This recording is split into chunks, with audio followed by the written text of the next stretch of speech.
Hello everybody, MechlordGames here. I'm coming at you with a deck profile from my friend Hagaya on Dueling Network.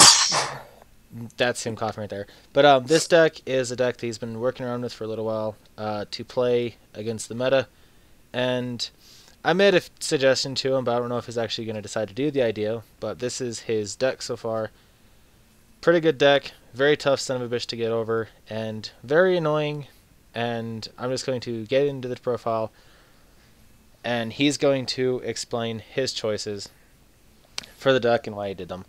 So to start off with, we've got 3 Majesty's Fiend, 2 Traptrix Atrax, 3 Traptrix Dionia, 3 Traptrix Myrmilio, 2 Firehand, 2 Ice Hand, and 3 Injection Fairy Lily.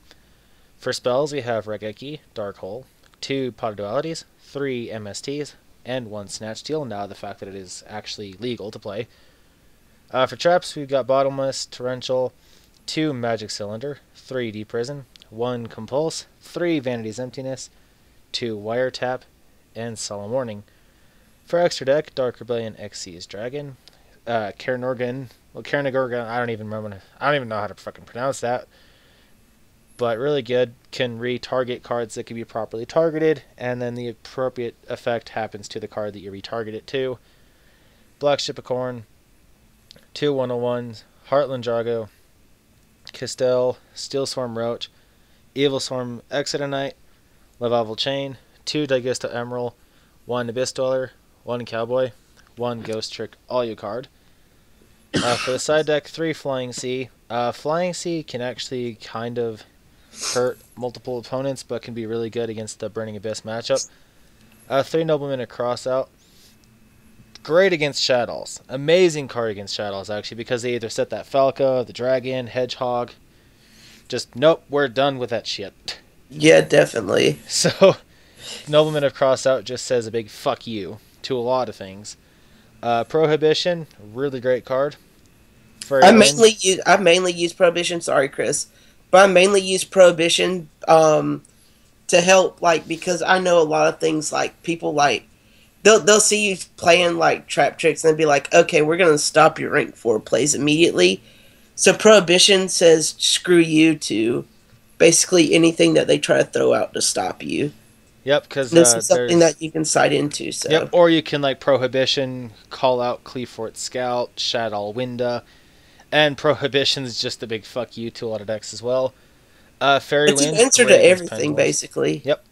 Fairy Wind is great against pretty much everything. Non-fusion area, big fuck you to a lot of things, and especially since in February, I believe Spirit Beasts are going to be coming to the TCG, so non-fusion area just says bye-bye, motherfucker. So, it kills Shaddolls, it kills E-Heroes. Yep. Kills a lot Dark of things. Law's not going to be a thing.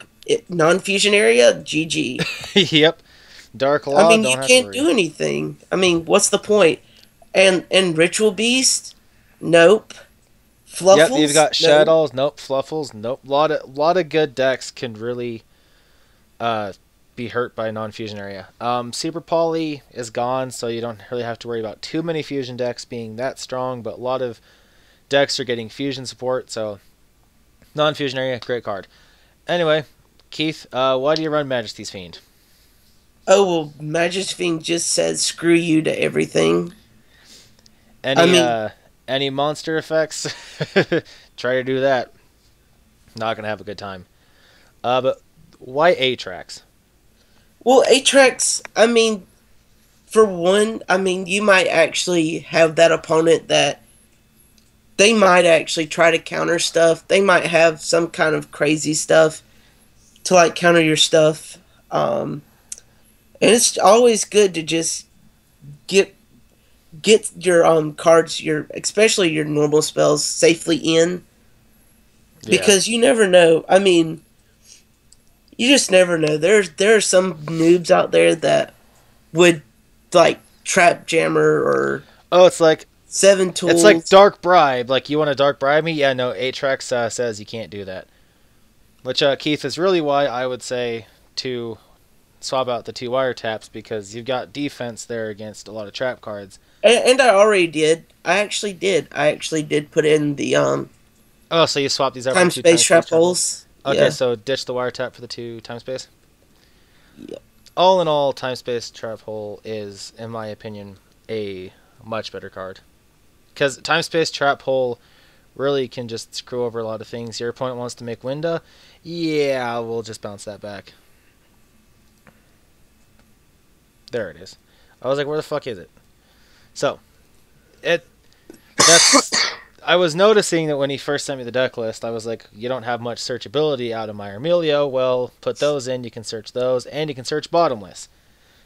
Plus, if Meyer Emilio is special summon back via Dionia, you get to pop a free card, which obviously that's why you run Dionia. Also, those 3 trap cards are reusable because sometimes I do set Dionea and they do hit it because they just want to get rid of hands so quick. Yep. As soon as they see I'm playing hands, they might be like, "Oh crap, we gotta go through these hands." They hit Dionea, and then I special summon Dionea. I get my bottomless trap hole or my time space back. Yep, get him right back. And, I mean, Dionia can summon Dionia from the graveyard, or it can summon Meyer Emilio or Traptrix. So, you do have a lot of playability there, but when you have all your Dionias dead, that's kind of a problem, but that shouldn't happen. And that's the why we have the Daigusto Emeralds. Yep, Daigusto Emeralds is a great way to get that back. Hands, obviously, for stopping power, because nobody really wants to attack into either hand.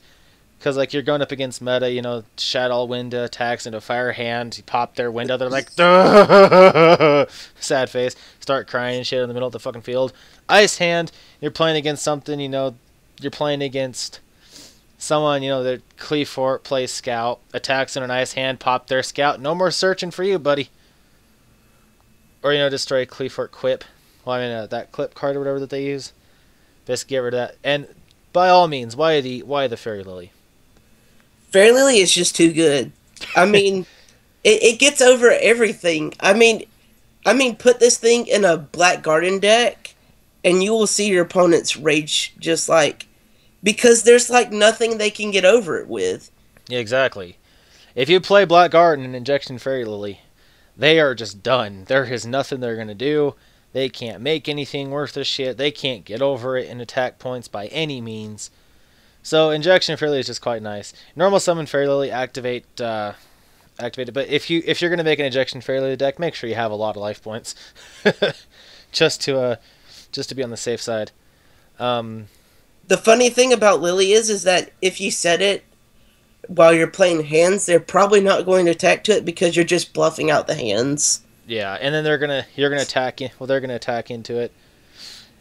You know, eventually. Yeah. After they decide that. They're gonna muster up some balls to attack the Injection Fairy Lily. Yeah. It like you have it set, and then they see that it's there, and they're just like, well, shit, now I have something else I have to worry about. But I assume that Pod Duality does not hurt this deck at all. Definitely not. In fact, you probably need Pod Duality to get more traps into your hand because. Even though I run 14, I do see a lot of monsters, and I can see how like you could end up like drawing 3 Majesty's Fiend, like drawing into Majesty's Fiend pretty heavily. I almost draw 2 Majesty's Fiend I almost always open with 2 Majesty's Fiend. If you're having that problem, I would say probably take out another Majesty's Fiend for a 3rd duality. But it's pretty good. I mean. So if you guys don't feel like if you guys feel like that the 3 Majesty's Fiend is too much, just hop it for another duality. I mean, duality is speed, it's search power. Can't really hurt, especially if you're playing a hand with it. So can't really hurt too bad, other than the fact that that your opponent knows that you're grabbing. But the Snatch Steal is just a wonderful card. I don't even know why anyone would not want to run Snatch Steal. The funny thing is I don't think I've seen anyone, but. To give people a nasty idea of Snatch Steal, there was this game called Tag Force. And y'all might know it if y'all have ever played PSP Yu-Gi-Oh! Before, or just really enjoy the game. But Luna basically would steal your biggest, baddest monster, and then play bad reaction to Saimashi, Oh and God. and you are taking damage because I just stole your monster. You're like, really? She's gonna kill me just on the sole fact that I gotta That you play can take it and defense. attack. No, like Snatch Steal is too good. I mean, you can MST Snatch Steal and stop it, or like if someone Snatch Steals your monster, Keith, you can just have a set ice hand, pop the Snatch Steal, get your monster back. So that's not really too bad of a thing. Snatch Steal is just a great card, but easy to get over. You can Snatch Steal a level 4 monster, Exceed with it. You can steal a level 8. You can steal an Exceed monster. Hell, if someone summons Dead Ghost to Emerald or Revival Chain, you can steal it and use it to your advantage. My thing is that Snatch Steal basically is used to get another Exceed out. Yep, pretty much. So I mean, if you don't have MST, I'm exceeding for something. So Yep. the Vanities, y'all all know how good Vanities is. Vanities is too broken. My personal suggestion, though, about the Time Space Trap Hole, very, very good, awesome card. I know you pay 1,000 damage per card that you return, but it honestly is so good that I can't even begin to tell you just how good this is. You're playing in a metagame. You're up against Cleefort. You know, they're going to pendulum summon 3 monsters and make towers. But when they pendulum summon those 3 cards, flip Time Space Trap Hole, put them all back in the deck. 1, you stop their play. Sure, you're hurting yourself, but you ruin their play. You stop their hopes of summoning the towers, and then they just have to do stuff all over again. And that's going to hurt them severely because then that gives you an open opportunity to attack them and an open opportunity to recover from stopping them and play the deck and win. Because sure, you might hurt yourself and take life points for that, which is going to hurt your injection fairly plays. But on the other hand, you are severely making your opponent go minus. Or like you're playing against BA, they're going to make that first turn Dante. They're going to want to go pluses. All hell, nope, Time Space Trap Hole, get the fuck out. Send it back to their deck. They'll still go plus off Scarm anyway because that's what they were going to detach, but they won't be able to mill their 3 cards and get all their pluses. So Time Space Trap Hole is too good, and it can be used against anything if it special summons it from the hand or from the extra deck. This card is just way too good. And it's honestly one of my favorite cards, and it's searchable, so really, why not?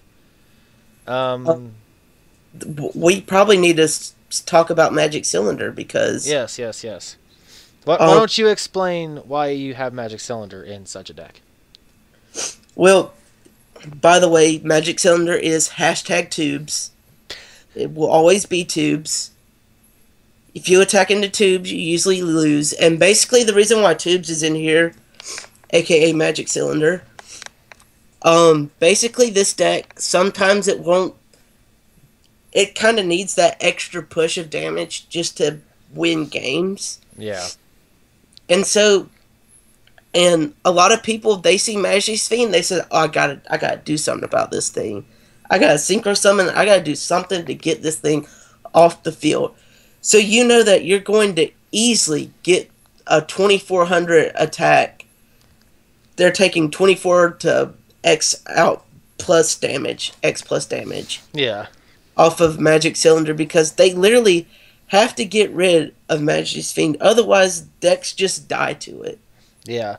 Magic Cylinder is good. Majesty's Fiend. I was playing against this son of a bitch. And I was playing my Utopic Quasar Dragons. And I couldn't do anything because it was just like, oh, monster effects? Yeah, no, you don't get to use anything. So it was like an instant game. Majesty's Fiend will shut down Satellar Knights, will shut down Cleeforts. It will just do a lot of things. I mean, you'll still be able to search off Scout. But aside from that, the deck really is just too god honestly broken. But anyway, gonna call it here and gonna give a big fuck you to meta because I like to say fuck you to meta because meta sucks.